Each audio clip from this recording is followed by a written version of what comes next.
Evangelho de Mateus, capítulo 16.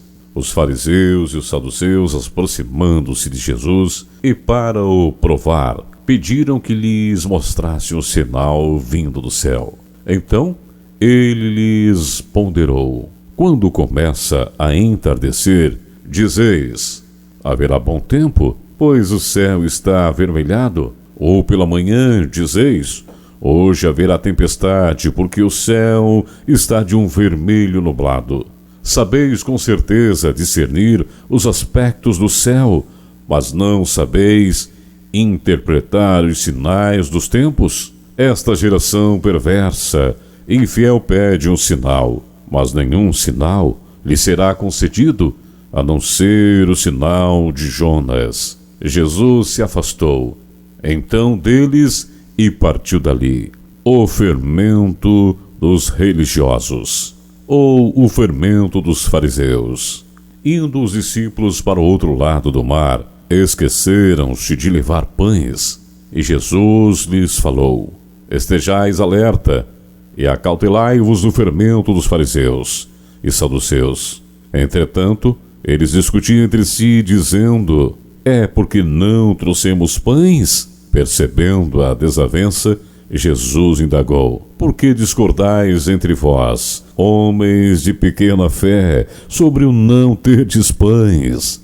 Não compreendeis até agora? Nem sequer lembrais dos 5 pães para 5.000 homens, e de quanta cestas recolhestes? Nem dos 7 pães para aqueles outros 4.000, e de quantos cestos recolhestes? Como não entendeis que não vos falava a respeito de pães? E sim, tende, pois, cuidado com o fermento dos fariseus e saduceus. Compreenderam então que não lhes dissera que se guardassem do fermento dos pães, mas que se acautelassem da doutrina dos fariseus e saduceus. Deus revela Jesus Cristo a Pedro. Quando Jesus chegou à região de Cesareia de Filipe, consultou os seus discípulos: quem as pessoas dizem que o Filho do Homem é? Eles responderam: alguns dizem que é João Batista, outros Elias, e ainda há quem diga Jeremias ou um dos profetas. Então Jesus interpelou: mas vós, quem dizeis que eu sou?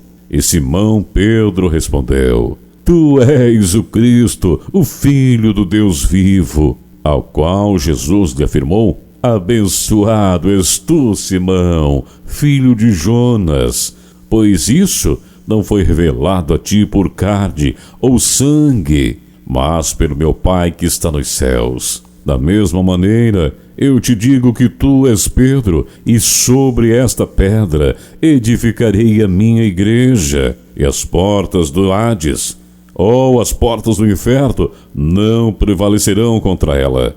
Eu darei a ti as chaves do reino dos céus. O que ligares na terra haverá sido ligado nos céus, e o que desligares na terra haverá sido desligado nos céus. E então ordenou aos discípulos que a ninguém dissessem: serei-lhe o Cristo. Jesus prediz o seu sacrifício. A partir daquele momento, Jesus começou a explicar aos seus discípulos que era necessário que ele fosse para Jerusalém e sofresse muitas injustiças nas mãos dos anciãos, do chefe dos sacerdotes e dos escribas, para então ser morto e ressuscitar ao 3º dia. Pedro, porém, chamando à parte, começou a admoestá-lo, dizendo: Deus seja gracioso contigo, Senhor, de modo algum isso jamais te acontecerá. E virando-se Jesus, repreendeu a Pedro: para trás de mim, Satanás, tu és uma pedra de tropeço, uma cilada para mim, pois tua atitude não reflete a Deus, mas sim os homens. Então Jesus declarou aos seus discípulos: se alguém deseja seguir-me, negue a si mesmo, tome a sua cruz e me acompanhe. Porquanto Quem quiser salvar a sua vida, a perderá.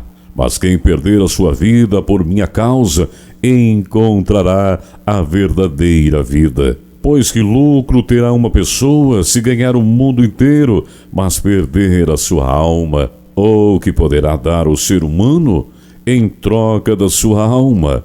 Mas o Filho do Homem virá na glória de seu Pai com seus anjos, e então recompensará a cada um de acordo com as suas obras. Com toda certeza vos afirmo que alguns do que aqui se encontram não experimentarão a morte, até que vejam o Filho do Homem vindo em seu reino. Igreja, ministério, aquele que vive. Uma igreja no coração de Deus.